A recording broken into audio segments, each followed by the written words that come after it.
જો આવી રીતે જ વાતાવરણ રહ્યું ને કેદાર ઘાટીમાં તો જલ્દીથી યાત્રા ખુલી જશે અને ઓફિશિયલી યાત્રા 5 તારીખ સુધી બંધ છે, બરાબર? તો પ્લીઝ તમે ધ્યાન રાખજો, જ્યાં પણ છે ત્યાં કેરફુલી રહેજો અને એવું નહીં વિચારતા કે ઉપર મસ્ત મજાનું વાતાવરણ છે તો યાત્રા જલ્દીથી ખુલી જશે, હે ને?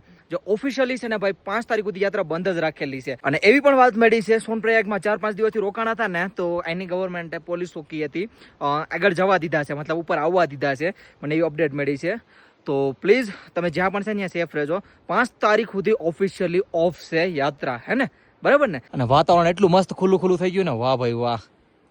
બાકી ભાઈ અત્યારે સમયની વાત કરું તો 3:45 થઈ ગઈ છે ને કેદાર ઘાટીમાં મસ્ત મજાનું વાતાવરણ થઈ ગયું છે.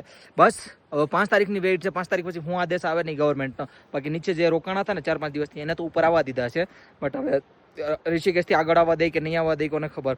ઋષિકેશથી તો આવવા નતા દેતા. બાકી જોઈએ હવે જેવું હોય તે. અત્યારે ઉપર જો તડકો નીકળ્યો છે મસ્ત મજાનો. બાકી અપડેટમાં વધારે કાંઈ નથી. જય શ્રી કેદાર, હર હર મહાદેવ. ઉપર વાતાવરણ મસ્ત ક્લીન અને સાફ છે અને ઉપરની ઘાટી પણ દેખાડી દઉં. જોઉં તો ખરા કેટલી મસ્ત દેખાય નહીં, હે? તાજો બરફ ભાઈ, તાજો બરફ એકદમ.